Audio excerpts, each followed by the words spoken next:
اعوذ باللہ من الشیطان الرجیم۔ پناہ مانگتا ہوں اللہ کی شیطان مردود سے۔ بسم اللہ الرحمن الرحیم۔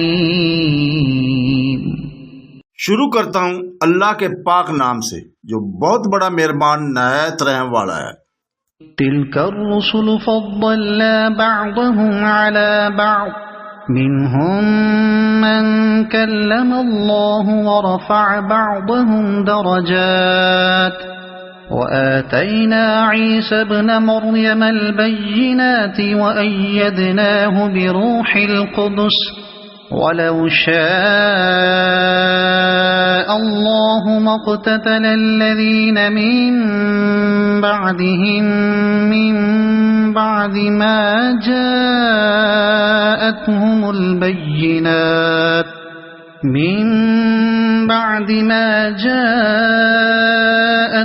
البينات ولكن اختلفوا فمنهم من آمن ومنهم من كفر ولو شاء الله ما اقتتلوا وَلَكِنَّ اللَّهَ يَفْعَلُ مَا يُرِيدُ۔ یہ رسول ہیں جن میں سے بعض کو ہم نے بعض پر فضیلت دے رکھی ہے۔ ان میں سے بعض وہ ہیں جن سے اللہ تعالیٰ نے بات چیت کی اور بعض کے درجے بلند کیے، اور ہم نے عیسیٰ بن مریم کو معجزات عطا فرمائے اور روح القدس سے ان کی تائید کی۔ اگر اللہ چاہتا تو ان کے بعد والے اپنے پاس دلیلیں آ جانے کے بعد ہرگز آپس میں لڑائی بڑائی نہ کرتے، لیکن ان لوگوں نے اختلاف کیا۔ ان میں سے بعض تو مومن ہوئے اور بعض کافر، اور اگر اللہ چاہتا تو یہ آپس میں نہ لڑتے، لیکن اللہ جو چاہتا ہے کرتا ہے۔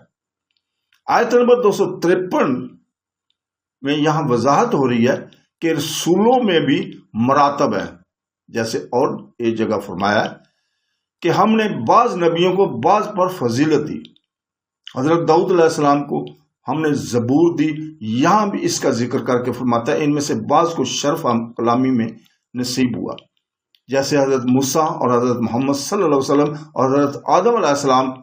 صحیح ابن حبان میں حدیث ہے جس میں معراج کی بیان کی، ساتھ یہ بھی وارد ہوا کہ کسی نبی کو آپ نے الگ الگ کسی آسمان میں پایا جو ان کے مرتبوں کے کم و بیش ہونے کی دلیل ہے۔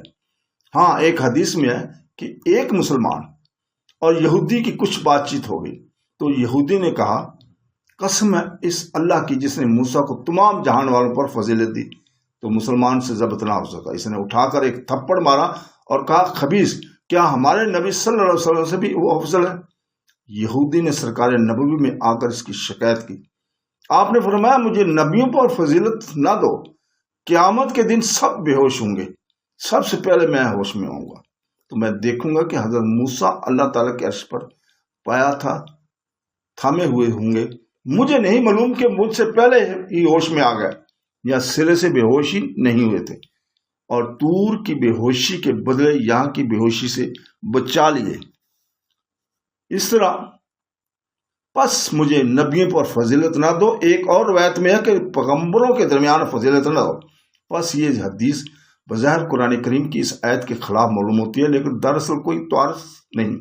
ممکن ہے کہ حضور پاک صلی اللہ علیہ وسلم کا یہ فرمان اس سے پہلے ہو کہ آپ کی فضیلت کا علم نہ ہوا ہو، لیکن یہ قول ذرا غور طلب ہے۔ دوسرا جواب یہ ہے کہ یہ آپ نے واضح طور پہ فرمایا ہے، نہ کہ حقیقت طور پر۔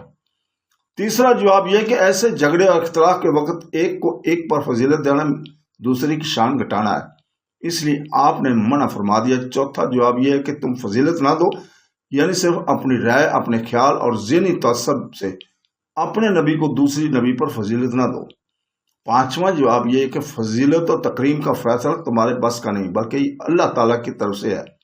جسے جو فضیلت دے تم مان لو، تمہارا کام تسلیم کرنا اور ایمان لانا ہے۔ پھر تم فرماتا ہے کہ ہم نے اللہ حضرت عیسیٰ علیہ السلام کی واضح دلیلیں اور پھر ایسی حجتیں عطا فرمائی دی جن سے بنی اسرائیل پر صاف واضح ہو گیا کہ آپ کی رسالت بالکل سچی ہے، اور ساتھ ہی آپ کی یہ حیثیت بھی واضح ہوگی کہ مثل اور بندوں کے آپ بھی اللہ تعالیٰ کے عاجز بندے اور بے کس غلام ہیں۔ اور روح القدس یعنی حضرت جبرائیل علیہ السلام سے ہم نے ان کی تائید کی۔ پھر فرمایا کہ بعد والوں کے اختلاف بھی ہمارے قضا اور قدر کا نمونہ ہے۔ ہماری شان یہ ہے کہ جو چاہیں کریں، ہمارے کسی ارادے سے مراد جدا نہیں۔ صدق اللہ العظیم۔